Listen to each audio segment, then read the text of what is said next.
कल प्लांट के रिप्रोडक्शन के बारे में देखा था, अभी आज एनिमल के रिप्रोडक्शन के बारे में देखते हैं। ठीक है। अब जैसे कल दो मेथड्स बताए थे, asexual and sexual method of reproduction. अभी एनिमल के केस में जनरली असेक्सुअल मेथड जो है वो हायर एनिमल्स में कैरी आउट नहीं होते। ठीक है। इनवर्टिब्रेट्स या प्रिमिटिव फाइलम जो है, फोरिफेरा जैसे फाइलम है, एंड जिनमें वर्टिब्रल कॉलम नहीं रहता, ऐसे एनिमल्स के केस में असेक्सुअल मोड ऑफ रिप्रोडक्शन होता है। फॉर एग्जांपल हाइड्रा, जिनमें बॉडी से एक पार्ट अगर अलग होता है तो एक नए ऑर्गेनिज्म में, एक नए इंडिविजुअल में डेवलप होगा। ठीक है। सो बडिंग जैसे कुछ मेथड्स जो रहते हैं वो एनिमल में भी प्रेजेंट रहते हैं, बट सबसे लोअर एनिमल या सबसे प्रिमिटिव एनिमल्स में। हायर एनिमल्स में सेक्सुअल मोड ऑफ रिप्रोडक्शन ये एक ही मेथड है जिसके थ्रू ऑर्गेनिज्म रिप्रोड्यूस करता है। ठीक है। जैसे कल बताया था कि सेक्सुअल रिप्रोडक्शन यानी क्या, जहां पे दो गैमेट्स या दो डिसिमिलर गैमेट्स एक दूसरे के साथ फ्यूज होंगे और ये गैमेट फ्यूज होने के बाद नई प्रोजेनी या नई जनरेशन बनती है। ठीक है। अब जो भी सेक्सुअल रिप्रोडक्शन रहता है उसको डिस्क्राइब करने के लिए एक वर्ड यूज होता है जिसको कहते हैं एम्फीमिक्सिस। ठीक है। यहाँ पे एम्फी का मीनिंग क्या होगा, बोथ, एंड मिक्सिस यानी मिक्सिंग।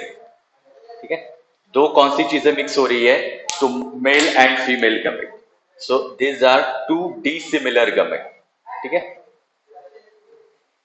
यहाँ पे डिसिमिलर वर्ड यूज करना क्यों इंपॉर्टेंट है, क्योंकि गमेट्स जो रहते हैं, एक फीमेल रिप्रोडक्टिव पार्ट में एक से ज्यादा गमेट बनेंगे, मेल रिप्रोडक्टिव पार्ट में भी एक से ज्यादा गमेट बनेंगे।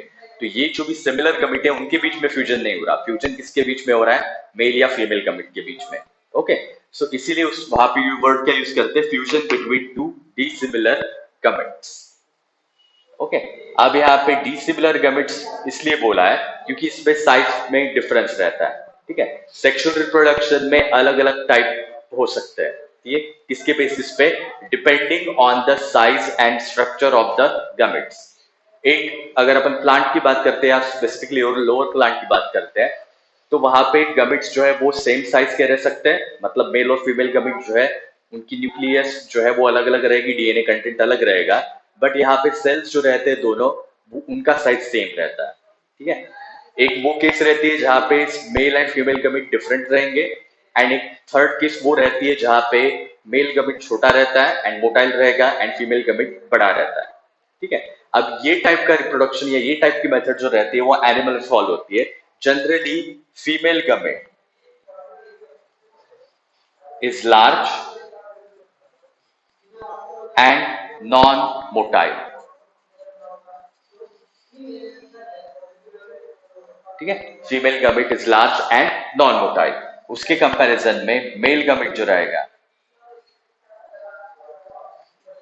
Is small and motile. Motile यानी जिनमें फ्लैजेला प्रेजेंट रहता है। तो फीमेल गमेट एक ही जगह पे रहेंगे, ट्रैवल कौन करने वाला है, मेल गमेट। तो ऐसे टाइप का रिप्रोडक्शन जो होता है वो फॉलो होता है जनरली ऑर्गेनिजम्स में, हायर ऑर्गेनिजम्स में। अगर प्लांट की बात करते हैं तो अल्गी जैसे केस में ही फ्लैजेलेटेड गमेट्स प्रेजेंट रहेंगे, जिम्नोस्पर्म, एंजियोस्पर्म, एंटेरिडोफाइट। ठीक है। ये तीन ग्रुप जो है वहां पे अपन ने देखा कि यहाँ पे गमेट्स जो रहेंगे वो कभी मोटाइल नहीं रहते, मतलब मेल गमेट में कभी फ्लैजेला प्रेजेंट नहीं रहेगा। ठीक है। और हायर प्लांट में तो सिर्फ पोलन ग्रेन रहते हैं। सो यहाँ पे मेल गमेट को अपन में, in case of animal, female gamete को अपन क्या कहेंगे, एग और ओवम और ओवा। ओके। एंड मेल गमेट को क्या कहेंगे, स्पर्म। ओके। ये बेसिक डिफरेंस सबको पता है। अब यहाँ पे ये जो भी मेल एंड फीमेल गमेट है वो obviously their respective reproductive parts में डेवलप होंगे। अब इन केस ऑफ एनिमल, ठीक है, प्लांट के केस में एक सर्टेन एज आने के बाद या जर्मिनेशन होगा और कुछ ही हफ्तों में या कुछ ही महीनों में प्लांट वो स्टेज पे पहुंच जाता है कि जहां पे वहां पे फ्लावर आएंगे। फ्लावर आ रहे हैं मतलब वो सेक्सुअल रिप्रोडक्शन करने के लिए तैयार है, और उसके बाद वहां पे फंक्शनल गमेट बनते हैं। ठीक है। हायर एनिमल के केस में ये पीरियड जो रहता है बहुत लंबा रहता है। सो जब यहाँ पे क्या कहेंगे, बॉडी में सेक्स ऑर्गन का डेवलपमेंट स्टार्ट होगा बाय बर्थ, जाइगोट जब फॉर्म होता है। ओके। अब जब भी एम्ब्रियो डेवलप होगा, ये दोनों गमेट्स का फ्यूजन होने के बाद तब जो स्ट्रक्चर बनता है वो क्या रहेगा, जाइगोट। तो जायगोट आगे चल के मेल बनेगा या फीमेल बनेगा, ये किसके ऊपर डिपेंड करता है कि वहां पे कौन से जीन्स प्रेजेंट है। ठीक है, सो बेसिक डिफरेंस सबको पता है कि अगर फीमेल रहते हैं तो जेनेटिक कॉम्बिनेशन क्या रहेगा, 2x क्रोमोसोम, और मेल रहेगा तो जेनेटिक कॉम्बिनेशन क्या होना चाहिए, एक्स एंड वाई। ठीक है, तो इनमें से जो भी जीनोटाइप, ठीक है, अब यहाँ पे ये क्या है, जीन्स है, ऐसे दो जीन्स प्रेजेंट रहते हैं इसलिए उसको क्या बोला है, जीनोटाइप। तो ऐसे कोई भी जीनोटाइप जो एम्ब्रियो में या जाइगोट में प्रेजेंट हो, इन दोनों के फ्यूजन के बाद बनता है, क्योंकि एक जीन किससे आ रहा है, मदर से या एग से, एंड दूसरा जीन कहां से आ रहा है, स्पर्म से। तो यहाँ पे जो भी कॉम्बिनेशन बनता है उस कॉम्बिनेशन के ऊपर से डिपेंड होगा कि उस पर्टिकुलर एम्ब्रियो का जेंडर क्या रहता है या सेक्स क्या रहेगा। ओके, अब यहाँ पे ये जब भी जीन्स एक्सप्रेस होंगे तब अपने को पता चलता है कि मेल है, बायोलॉजिकल सेक्स मेल है या बायोलॉजिकल सेक्स फीमेल है। ओके, अब इसके बाद ये जस्ट ऑर्गन का डेवलपमेंट स्टार्ट होता है, बट ऑर्गन हमेशा, सेक्स ऑर्गन हमेशा एक्टिव नहीं रहेंगे। ये जिस स्टेज में एक्टिव होते हैं उस एज को अपन क्या कहते हैं, टीन एज। ठीक है, और टेक्निकल वर्ड क्या रहता है, अडोलसेंस। ठीक है, टीनेज और अडोलसेंस, ये वो एज है फ्रॉम 13 और फ्रॉम 12 टू 19 ईयर्स। ठीक है, 12 साल से लेकर 19 साल तक ये जो भी टाइम पीरियड रहता है उसको अपन क्या कहेंगे, टीनेज ईयर्स और अडोलसेंट ईयर। अब ये एज, ये सभी टाइम पीरियड का इंपॉर्टेंस क्या रहता है, दैट दे प्रोड्यूस, और ये वो एज रहती है जहां पे body starts to produce sex hormones.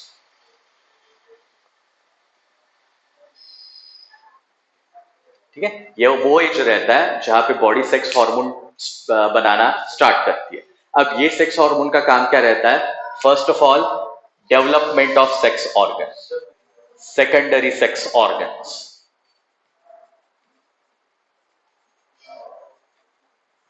दूसरा development of secondary sexual character.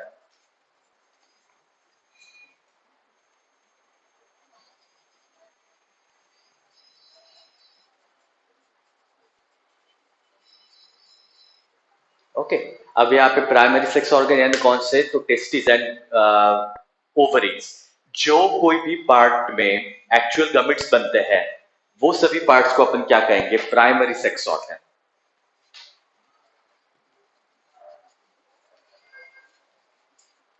ठीक है, प्राइमरी सेक्स ऑर्गन दो ही रहते हैं जिसको मिला के क्या कहते हैं, गोनेट्स। एंड ये गोनेट्स कौन से रहेंगे, टेस्टिस मेल्स के केस में एंड ओवरीज फीमेल के केस में। सो ये क्या हुआ है, प्राइमरी सेक्स ऑर्गन। और प्राइमरी सेक्स ऑर्गन किसको कहेंगे, those who produce गमेट।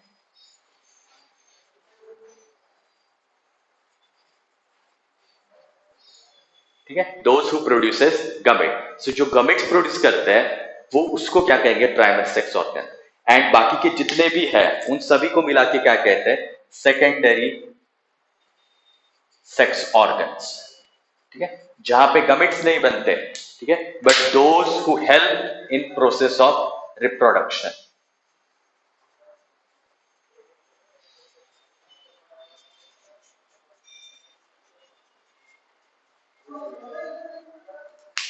Okay, so जैसे टेस्टिस से वास्ट डिफरेंस या स्पर्मेटिक कॉर्ड बाहर निकलती है, तो spermatic cord, penis, prostate gland, then Cowper's gland and penis, ये जो भी रहेंगे ये सभी क्या रहेंगे, सेकेंडरी सेक्स ऑर्गन। ये डायरेक्टली स्पर्म प्रोड्यूस नहीं कर रहे या गमेट्स प्रोड्यूस नहीं कर रहे, बट रिप्रोडक्शन में हेल्प करते हैं। वैसे ही फीमेल के केस में ओवरीज, क्या ओवरीज वो पार्ट हुआ जहां पे एक्चुअली फीमेल गमेट या ओवा या एग बन रहे हैं। ओके, अब ये जो भी पार्ट है ये छोड़ के बाकी जैसे oviduct, uterus, vagina, cervix and external genitalia, ये जितने भी पार्ट हैं इन सभी को अपन क्या कहेंगे, सेकेंडरी सेक्स ऑर्गन। ओके, सो जब भी एडोलसेंट या टीनेजर में हॉर्मोन्स बनते हैं, ये हॉर्मोन्स के दो फंक्शन, सो ये जितने भी सेकेंडरी सेक्स ऑर्गन के नाम बताए उन सभी का आगे चल के डेवलपमेंट होता है। एंड दूसरा सेकेंडरी सेक्सुअल कैरेक्टर यानी जो एज के साथ डेवलप हो रहा है, मतलब इसी एज में जो डेवलप होता है, बॉडी के ऊपर हेयर्स आना, प्यूबिक रीजन में हेयर्स आना। ओके, स्वेट ग्लैंड जो है बहुत ज्यादा एक्टिव हो जाती है जिसकी वजह से ये एज में स्किन जो रहती है बहुत ज्यादा ऑयली होती है, क्योंकि सिबेशियस ग्लैंड या ऑयल ग्लैंड एक सब्सटेंस सिक्रेट करती है जिसको क्या कहते हैं, सीबम। ठीक है, सो ये जो ऑयल की या वैक्सी सब्सटेंस है ये अपने स्किन के ऊपर बहुत ज्यादा अमाउंट में प्रोड्यूस होता है, जिसकी वजह से क्या होगा, अपने स्किन के पोर्स ब्लॉक हो जाते हैं, और स्किन के पोर्स ब्लॉक हो जाते हैं जिसकी वजह से अपने को पिंपल्स आना बहुत स्टार्ट हो जाएगा इस पर्टिकुलर एज में। सो ये जो भी चेंजेस है ये किसकी वजह से आ रहा है, सेक्स हार्मोन की वजह से आ रहा है। ओके, और ये कब बनते हैं, इस पर्टिकुलर एज में। ठीक है, उसके बाद ऑर्गन्स का, सेक्स ऑर्गन का और रिप्रोडक्टिव साइकिल का स्टार्ट होना कंसिडर किया जाता है। ओके, अब यहाँ पे मेल्स के केस में अपन क्या कहेंगे कि सेक्सुअल मैच्योरिटी कब आ चुकी है, when they are producing sperm. ठीक है, एंड फीमेल के केस में जब मेंस्ट्रुअल साइकिल स्टार्ट होती है तब। ठीक है, सो मेंस्ट्रुअल साइकिल यानी वो साइकिल हुई जहां पे हर मंथ में या हर 28 डेज के बाद ओवरीज में से एक ओव्यूल जो रहता है वो मैच्योर होके बाहर निकलता है। ओके, तो ये जो प्रोसेस रहती है ये प्रोसेस को अपन क्या कहते हैं, मेंस्ट्रुएशन और मेंस्ट्रुअल साइकिल। ठीक है, मेल्स में ऐसे मतलब ऐसे 28 डेज की साइकिल्स नहीं रहती, बट टेस्टिस जो रहती है वो कंटिन्यूअसली स्पर्म बनाते जाती है। हम हर स्पर्म का जो रहता है एक स्पेसिफिक टाइम पीरियड रहेगा। सो ये टाइम पीरियड खत्म होने के बाद अगर स्पर्म यूज नहीं होते या स्पर्म टेस्टिस में वैसे ही प्रेजेंट है, तो वो टेस्टिस के जो ट्यूब्स रहते हैं उनमें कुछ स्पेसिफिक ट्यूब्स रहेंगे, सेक्शन रहेगा। ये ट्यूब जो है वो स्पर्म को फिर से रीएब्सॉर्ब कर लेंगे और उसके बाद टेस्टिस जो है वो नए स्पर्म बनाना स्टार्ट करती है। तो ये प्रोसेस जो रहती है वो कंटिन्यूस मतलब कंटिन्यूस चलती रहेगी। ओके, अब यहाँ पे मेंस्ट्रुअल साइकिल जब फीमेल में स्टार्ट होती है तब उस स्टेज उसके क्या कहते हैं, मेनार्च। ठीक है, that is onset of menstrual cycle. Okay, अब मेंस्ट्रुअल साइकिल होना क्यों इंपॉर्टेंट है, ये साइकिल के थ्रू बॉडी या रिप्रोडक्टिव ऑर्गन्स जो रहते हैं वो प्रेगनेंसी और आगे के जो भी चेंजेस पॉसिबल है उन सभी के लिए क्या करेंगे, यूटेरस को एंड ओवरीज को मॉडिफाई करते हैं। ओके, सो ये क्या हुआ, ये पर्टिकुलर पॉइंट हुआ एज में, may be it can be 12 year, 13 year और 14 year depending on the individual person.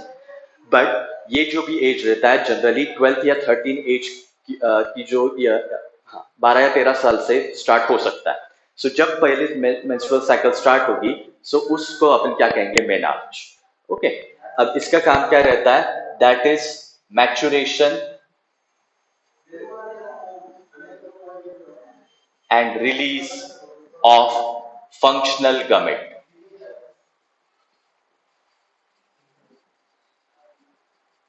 ठीक है, एंड फंक्शनल गमेट यानी कौन सा, ओवा और एग। ओके, अब यहाँ पे एक पॉइंट, बायोलॉजिकली एक पॉइंट ध्यान में रखना चाहिए। फीमेल के केस में जो भी एग या जो भी गमेट जो है मैच्योर हो रहे हैं, ये गमेट एग्जैक्टली तब नहीं बनते जब मेनार्च या फिर टीनेज ईयर्स आते हैं। ठीक है, बाय बर्थ फीमेल ओवरीज में मिलियंस ऑफ प्राइमोर्डियल सेल, मतलब जो अभी गमिट बने नहीं है बट आगे चल के गमिट बनने वाले हैं, तो ऐसे जो सेल्स रहते हैं, जैसे अपन ने प्लांट के केस में मदर सेल बोला था कि जो मदर सेल आगे चल के पोलन ग्रेन या मदर सेल आगे चल के ओविल बनाती है, तो वैसे ही ये जो मदर सेल है एनिमल के केस में उसको क्या कहते हैं, प्राइमोर्डियल सेल। सो ऐसे बहुत सारे प्राइमोर्डियल सेल्स जो रहते हैं, billions of primordial cell are present by birth in the ovaries of a female foetus. Okay, जैसे जैसे टीनेज आएंगी ये प्राइमोर्डियल सेल जो वैसे के वैसे रहते हैं, उनमें से अगर कुछ सेल डैमेज होते हैं तो ऑब्वियसली वो डेड हो जाएंगे। उसके बाद जो भी टीनेज तक सेल्स बचते हैं, जितने भी बच्चे कुछ थाउजेंड्स ऑफ सेल्स रहेंगे, उसमें से एक ही प्राइमोर्डियल सेल आगे चल के किस में कन्वर्ट होता है, ओव्यूल में। ठीक है, सो ये जो भी प्राइमोर्डियल सेल से लेके ओव्यूलेशन तक आने की प्रोसेस है, इसमें टीनेज का टाइम लग जाएगा। एंड उसके बाद जब मेंस्ट्रुएशन स्टार्ट होता है तो ये प्राइमोर्डियल सेल से जो भी सेल्स बनेंगे उसका आगे चल के क्या बनेगा, गमेट बनेगा। ठीक है, मेल के केस में सिंपली मियोसिस के बाद जब टीनेज ईयर पहुंच जाता है, टेस्टोस्टेरोन का प्रोडक्शन बढ़ता है, तब टेस्टिस में क्या बनेंगे, स्पर्म। और ये जो भी स्पर्म है ये ऑब्वियसली मियोसिस के बाद बनेंगे। ठीक है, सो कोई भी गमेट कब बनते हैं, ओनली आफ्टर मियोसिस, क्योंकि गमेट्स का मीनिंग क्या रहता है, ऐसे हैप्लॉइड सेल्स जो फ्यूज होने के बाद नेक्स्ट जनरेशन तैयार करते हैं या जो फ्यूज होने के बाद नया एम्ब्रियो स्टार्ट करेंगे या डेवलप करेंगे। ठीक है, तो ये जो भी है ये क्या है, हैप्लॉइड सेल। और हैप्लॉइड सेल है मतलब ये क्या कैरी आउट करेंगे, मियोसिस। ये क्या कैरी आउट करेंगे, मियोसिस। ठीक है, सो गमेट कब बनेंगे, only after meiosis. Okay, and यहां पे दो हॉर्मोन्स जो मेंशन किए, in case of female oestrogen and progesterone. Okay, ये दो मेन हार्मोन रहते हैं जिसकी वजह से ये सभी चेंजेस आएंगे। एंड मेल की केस में रहता है टेस्टोस्टेरॉन।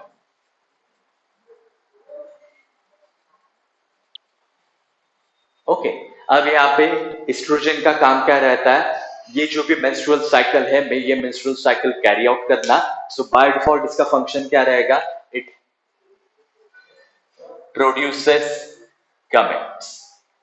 गमेट का जो भी प्रोडक्शन है ये प्रोसेस में, या एग का जो भी प्रोडक्शन है ये प्रोसेस में क्या करेंगे, हेल्प करेंगे। एंड प्रोजेस्टेरॉन का काम क्या रहता है, ये जो भी मेंस्ट्रुअल साइकिल के लिए कंडीशंस लगती है, ठीक है, ये कंडीशंस मेंटेन करके रखना। एंड दूसरा फंक्शन इसका क्या रहता है, मेंटेनेंस ऑफ प्रेगनेंसी।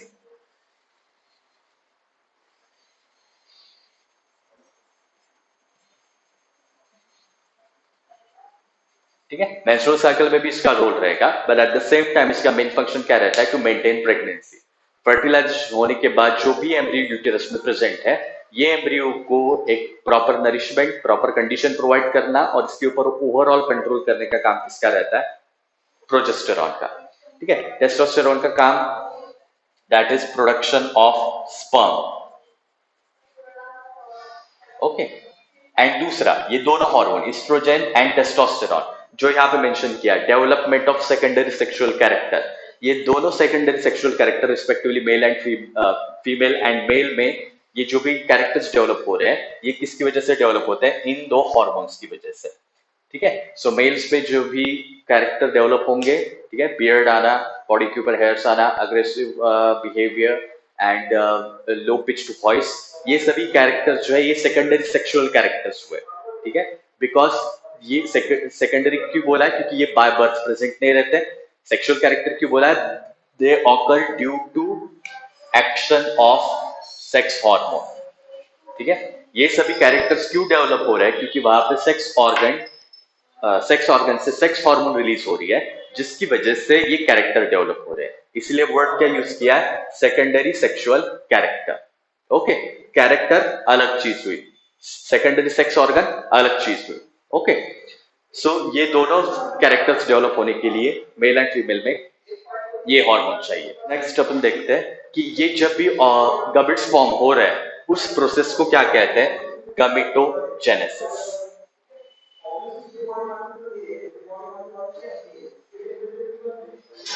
ठीक है, उस प्रोसेस को क्या कहते हैं, gametogenesis, that is formation of gametes. Okay, अब जब ये गमेटोजेनेसिस फीमेल के केस में होता है तब उसको क्या कहेंगे, oogenesis। तब उसको क्या कहेंगे, oogenesis। एंड मेल के केस में जब होता है तब उसको क्या कहते हैं, स्पर्मेटोजेनेसिस। ठीक है, तब उसको क्या कहते हैं, स्पर्मेटोजेनेसिस। सो oogenesis यानी क्या, जेनेसिस यानी फॉर्मेशन और सिंथेसिस, और किसका फॉर्मेशन हो रहा है, oogoनियम या फिर एग सेल। सो इसको क्या कहेंगे, फॉर्मेशन और सिंथेसिस ऑफ एग और ओवम। ओके, स्पर्मेटोजेनेसिस यानी क्या, फॉर्मेशन ऑफ मेल गमेट और स्पर्म। ओके, सो इनके केस में दोनों भी सेल्स जो रहते हैं, ठीक है, ये दोनों मतलब ये जो भी प्रोडक्शन है, प्रोडक्शन में जो सेल्स इन्वॉल्व रहते हैं, ये सेल्स को अपन क्या कहेंगे, जर्मिनल सेल। ठीक है, ये वर्ड याद रखना। जैसे अपन ने डिवीजन, सेल डिवीजन के टाइम में बताया था कि दो वर्ड डिफाइन किए थे, सोमैटिक सेल या सोमैटिक डिवीजन, और दूसरा जर्म सेल डिवीजन या जर्म सेल। जर्म सेल यानी क्या, रिप्रोडक्टिव सेल। ये वो सेल्स है जो आगे चल के क्या करेंगे, दे प्रोड्यूसेस गमेट्स और they are responsible for formation of gamete. ये नॉर्मल बॉडी के सेल्स नहीं रहेंगे, ये वही सेल्स रहेंगे जो कहां प्रेजेंट रहते हैं, they are present in sex organ. And more specifically कौन से sex organs, primary sex organ, क्योंकि गमेट्स कहां पे बनते हैं, प्राइमरी सेक्स ऑर्गन में, सेकेंडरी सेक्स ऑर्गन में नहीं। सो टेस्टिस और ओवरीज से अंदर ये जो सेल्स प्रेजेंट रहेंगे इनको क्या कहते हैं, जर्मिनल सेल।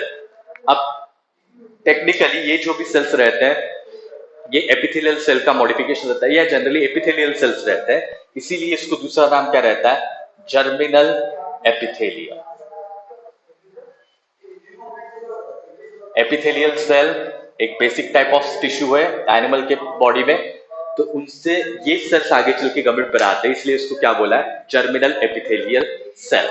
ओके, सो दोनों के केस में सबसे पहले जो जर्मिनल सेल्स रहते हैं उनको क्या कहते हैं, प्राइमोर्डियल सेल। ठीक है, उनको क्या कहेंगे, प्राइमोर्डियल सेल। बर्थ से पहले ये जो भी प्राइमोर्डियल सेल है इनमें थोड़ा बहुत मॉडिफिकेशन होगा, उसके बाद ये जो सेल्स बनते हैं उसको मेल और फीमेल दोनों में अलग अलग नाम दिए जाते हैं। ठीक है, बट पॉइंट क्या है कि ये जो भी प्राइमोर्डियल सेल है इनमें क्या होता है, मॉडिफिकेशन। ओके, अब ये जो भी मॉडिफिकेशन होता है ये कब तक हो जाएगा, मतलब बर्थ होने से पहले। ओके, बर्थ होने के बाद एज बढ़ती जाएगी, जब टीनेज ईयर या सेक्स हार्मोन सबसे पहले बनना स्टार्ट होते हैं तब ये जो भी मॉडिफाइड सेल्स है, ठीक है, ये जो भी मॉडिफाइड सेल्स है इसका आगे चल के क्या होता है, डेवलपमेंट। ठीक है, सो ये सेल जो है वो आगे चल के डेवलप होते हैं, ये बहुत सीरीज ऑफ चेंजेस से जाएंगे। फीमेल की केस में यहाँ पे एग या फिर ये जो प्राइमोर्डियल सेल्स है जो आगे चल के एग या फिर ओवम बनाने वाले हैं वो एक सीरीज ऑफ डिवीजन से जाते हैं। ठीक है, उसके एंड में सिर्फ एक ही सेल फंक्शनल रहेगी, बाकी के 3 सेल जो रहते हैं डीजनरेट हो जाते हैं। मेल के केस में ये जो भी डेवलपमेंट होता है, ये डेवलपमेंट में एक जो भी मदर सेल्स है उससे आगे चल के 4 फंक्शनल गमीट बनते हैं और उसमें से कोई भी डीजनरेट नहीं होता। ये डिफरेंस रहता है स्पर्मेटोजेनेसिस और oogenesis में। ओके, जब अपन डेवलपमेंट की बात करते हैं तो ये सीरीज ऑफ डिवीजन हुआ जिसमें माइटोसिस भी होता है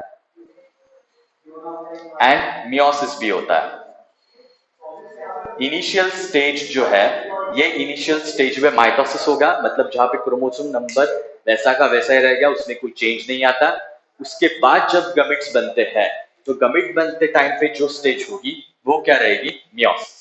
Okay, so first there will be mitosis which is followed by meiosis। अब meiosis के एंड में क्या बनते हैं, 4 सेल्स। ठीक है, हर meiosis के एंड में कितने बनते हैं, 4 सेल्स। अब ये 4 सेल्स जो रहते हैं इसको अपन क्या कहेंगे, गमेट्स। ठीक है, इसको अपन क्या कहेंगे, गमेट्स। ठीक है, बस यहाँ पे डिफरेंस क्या रहता है, मेल के केस में ये चारों के चारों गमेट्स जो रहते हैं वो स्पर्म में डेवलप होंगे। सो 4 ये जो सेल्स थे, ठीक है, उससे 4 स्पर्म्स बन गए। ठीक है, फीमेल के केस में उसमें से एक ही सेल जो है उससे क्या बनेगा, एग या फिर ओवम, एंड बाकी के 3 जो रहते हैं वो क्या हो जाएंगे, डीजेनरेट। ठीक है, बाकी के सेल्स 3 सेल्स जो रहते हैं वो मर जाते हैं।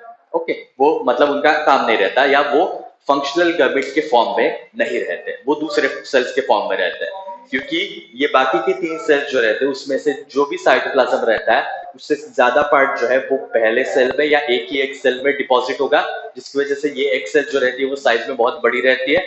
एंड ये पॉइंट याद रखना कि ये जो भी एक सेल है, ह्यूमन ओवम या फिर ह्यूमन बॉडी के केस में ये जो भी ओवम रहता है, it is one of the largest cell of body. ठीक है, साइज के हिसाब से ये बहुत लार्ज रहती है, it is around 0.1 mm। Okay, it is around 0.1 mm in diameter. ठीक है, वर्ड कौन सा यूज हुआ है, लार्जेस्ट, नॉट लॉन्गेस्ट। बॉडी की लॉन्गेस्ट सेल कौन सी रहती है, न्यूरॉन। ठीक है, क्योंकि कुछ कुछ न्यूरॉन जो रहते हैं वो 1 मीटर या उससे भी ज्यादा लेंथ के रहते हैं, which can run throughout the spinal cord. जो भी अपना स्पाइनल कॉर्ड रहता है उतने लंबे भी कुछ कुछ न्यूरॉन्स रह सकते हैं। तो ये जो भी न्यूरॉन है, न्यूरॉन लॉन्गेस्ट सेल हुए, लेंथ वाइज जो सबसे ज्यादा रहते हैं वो, एंड साइज वाइज सबसे जो बड़े रहते हैं दैट इज ह्यूमन एग या फिर ह्यूमन ओवम। ओके, अब यहाँ पे बेसिक स्पर्म और ओवम का स्ट्रक्चर सबको पता रहता है।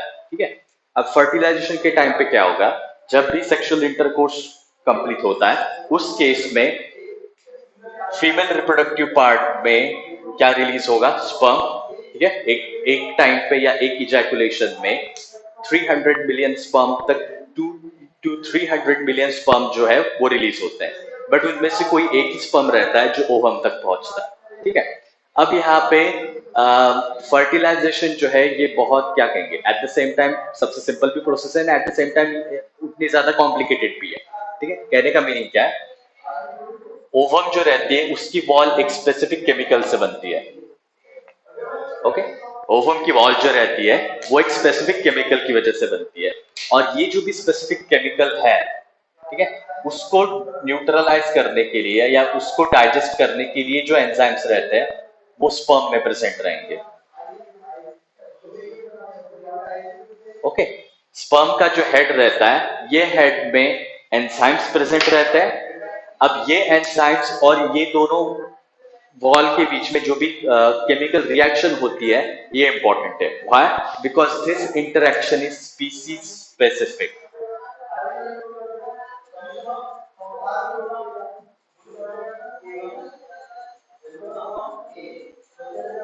ओके, मतलब ये जो भी एग स्पर्म के साथ कंबाइन होने वाले हैं, तो ये स्पर्म जो है वो अपनी स्पीसीज का है या नहीं, ये डिटेक्ट करने के लिए इनके बीच में बहुत स्पेसिफिक केमिकल रिएक्शन होती है। ठीक है, अब यहाँ पे ये जो भी केमिकल रहता है उसको डाइजेस्ट करने के लिए एंजाइम्स प्रेजेंट रहते हैं। सो इसके बॉल में जो केमिकल प्रेजेंट रहता है वो क्या रहेगा, हायर यूरोनिक एसिड।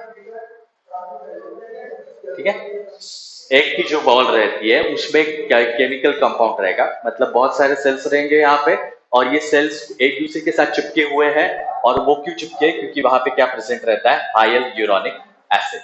ओके, ये जो स्पर्म का हेड है यहाँ पे ये जहां एंजाइम्स प्रेजेंट रहते हैं उस पार्ट को क्या कहते हैं, एक्रोसोम।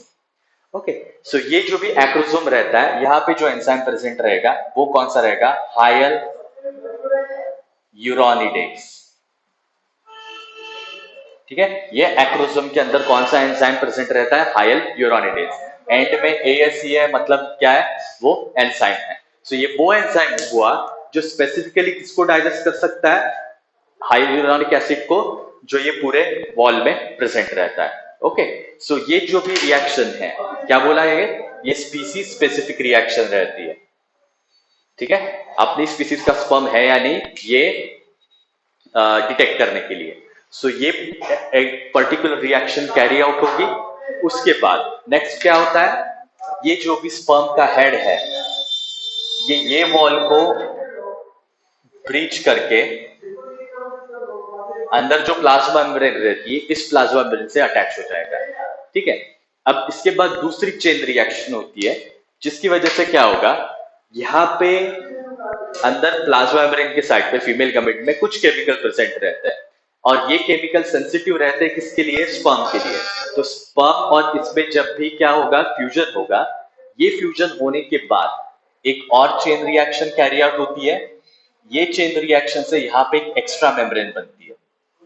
ठीक है, ये चेन रिएक्शन से यहाँ पे एक एक्स्ट्रा मेम्ब्रेन बनती है जिसको कहते हैं फर्टिलाइजेशन मेम्ब्रेन। ठीक है, अब ये मेम्ब्रेन का बेसिक काम क्या रहता है, to prevent entry of other sperm.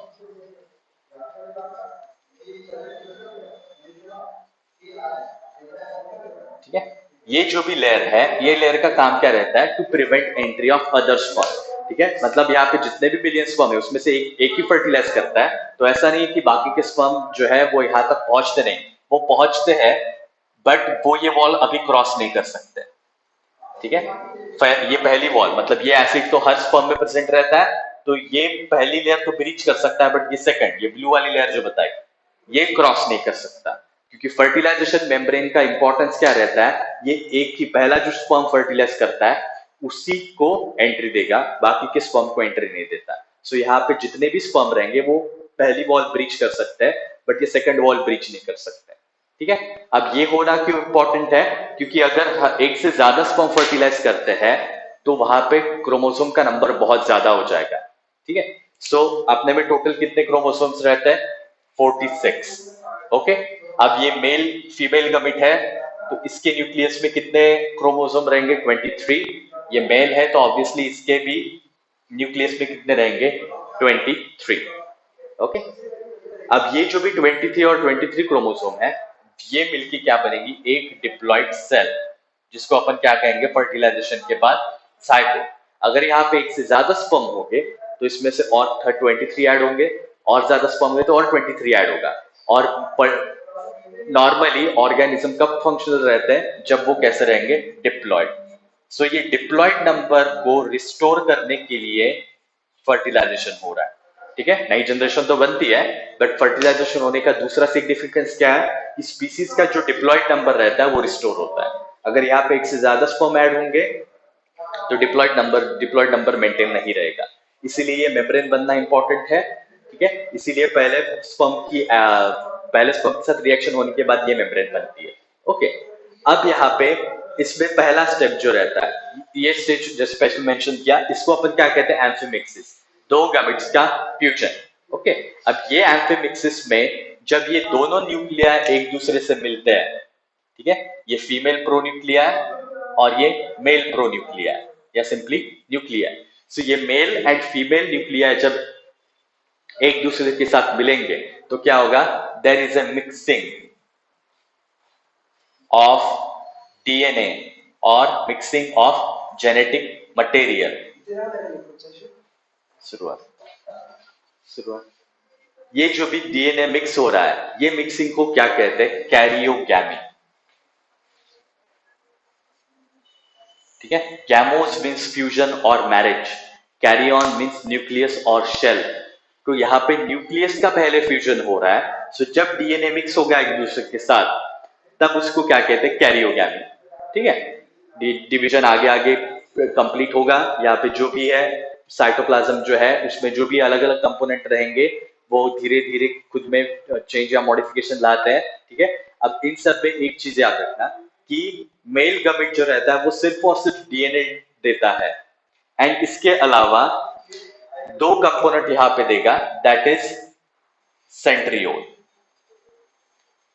ठीक है, सो मेल गमेट जो रहता है उसमें से डीएनए आएगा और दूसरी चीज क्या आएगी? सेंट्रियोल।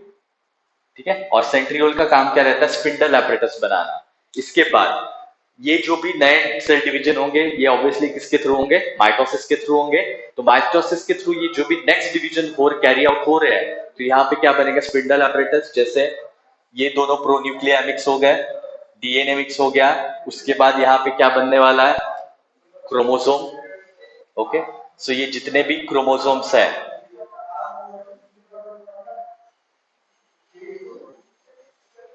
ठीक है, ये जो भी 46 क्रोमोसोम है, ये ऐसे इक्वेटर पे अरेंज होंगे। ये जो भी सेंट्रियोल है वो स्पिंडल एपरेटस बनाता है। सेल डिवीजन का जो भी चैप्टर है वहां पे एक्सप्लेन किया है। ये सब चीजें क्या है? स्पिंडल एपरेटस यहाँ पे बनेगा, और स्पिंडल एपरेटस बनाने के लिए यहाँ पे क्या लगते हैं? सेंट्रियोल।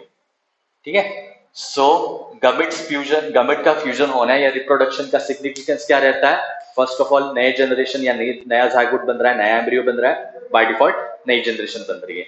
दूसरा, स्पीसीज का जो डिप्लॉइड नंबर है वो रिस्टोर होता है। ओके, क्योंकि दोनों गमेट्स कैसे हैं? हैप्लॉइड। थर्ड सिग्निफिकेंस, ये जो भी फीमेल गमेट रहता है, फीमेल गमेट में सेंट्रियोल प्रेजेंट नहीं रहते। ठीक है, फीमेल गमेट में सेंट्रियोल प्रेजेंट नहीं रहते। और एनिमल में सेंट्रियोल के अलावा नए जो भी सेल डिवीजन का एपरेटस है वो सेल डिवीजन का एपरेटस नहीं बन सकता। ओके, सो ये सेल डिवीजन का एपरेटस बनाने के लिए जो सेंट्रियोल लगता है वो कहां से मिलता है? स्पर्म से। और ये स्पर्म से सेंट्रियोल यहाँ पे कब जाएंगे? जब फर्टिलाइजेशन होगा। सो ये तीन मेन सिग्निफिकेंस हुए फर्टिलाइजेशन के। अब इसके बाद फ्यूजन होने के बाद ये जो सेल बनेगी उसको क्या कहेंगे? जाइगोट। आप लिखा है, ये तो भी लिखा था जान। सो ये जो भी सेल है इसको क्या कहेंगे? जाइगोट। अब ये जाइगोट धीरे धीरे किसमें डेवलप होगा? Embryo, zygote. उसके बाद जब नेक्स्ट डेवलपमेंटल स्टेज आएगी तब उसको अपन क्या कहेंगे? एम्ब्रियो। एम्ब्रियो में जब ऑर्गन डेवलप होते हैं, ठीक है, सभी ऑर्गन का मिनिएचर फॉर्म जब डेवलप होगा, ठीक है, मतलब सब अपने बॉडी में जितने भी ऑर्गन और टिश्यू है, ये सभी टिश्यू और ऑर्गन बनाने के लिए जो सेल लगते हैं वो सेल्स वहां पे बनते जाएंगे। और ये सेल जिस स्टेज पे बन जाते हैं उस स्टेज को अपन क्या कहेंगे? फीटस। ठीक है, एंड फीटस उसके बाद ये जो भी नेक्स्ट है ये सभी चीजें कब तक चलेंगी? 9 मंथ्स। ओके, सो 9 मंथ्स में ये जो भी जेस्टेशन का पीरियड या प्रेगनेंसी का पीरियड, दो टर्म, जेस्टेशन या प्रेगनेंसी, ये वो टाइम पीरियड रहेगा जहां पे फीमेल यूटरस जो है वो फीटस को नरिशमेंट प्रोवाइड करता है एंड इसकी ग्रोथ एंड डेवलपमेंट के लिए रिस्पॉन्सिबल रहेगी। ओके, सो 9 मंथ के बाद ये फीटस जो एक फुल टर्म बेबी या एक फुल टर्म हाँ बेबी में डेवलप होगा एंड उसके बाद क्या होगा, डिलीवरी। ठीक है, अब ये जो भी डिलीवरी रहती है, ठीक है, इसके टाइम मतलब डिलीवरी के लिए कौन सा एक टेक्निकल टर्म है, पार्चुरेशन। ठीक है, so gestation is followed by parturition. ठीक है, पार्चुरेशन यानी डिलीवरी। सो 9 मंथ्स का जेस्टेशन पीरियड कंप्लीट होने के बाद जब फुल टर्म बेबी बॉडी से या यूटेरस से बाहर एक्सपेल होता है तब उसको क्या कहेंगे, पार्चुरेशन। ओके, अब ये जो भी प्रोसेस जो है ये बहुत शॉर्ट में या बहुत वेगली बताया है, एक्चुअल सिलेबस में ये बहुत ज्यादा डिटेल में रहता है। ठीक है, हर छोटे छोटे कंपोनेंट्स जो है उसके बारे में आपको पता होना चाहिए। बोर्ड में तो ये चैप्टर है क्योंकि ये 12th का चैप्टर है, सो बोर्ड में तो डिटेल में पूछेंगे, at the same time NEET में और ज्यादा डिटेल में पूछता है, मतलब क्वेश्चन बहुत स्पेसिफिक रहेंगे कि यहाँ पे ये जो वॉल में एसिड है वो क्या रहता है, स्पर्म में जो एंजाइम रहता है उसका नाम क्या है, और ये जो एंजाइम्स बनता है ये कौन सा सेल ऑर्गेनल बनाता है। ठीक है, सो क्वेश्चन जो रहते हैं वो ऐसे इस डिटेल में पूछे जाते हैं। ओके।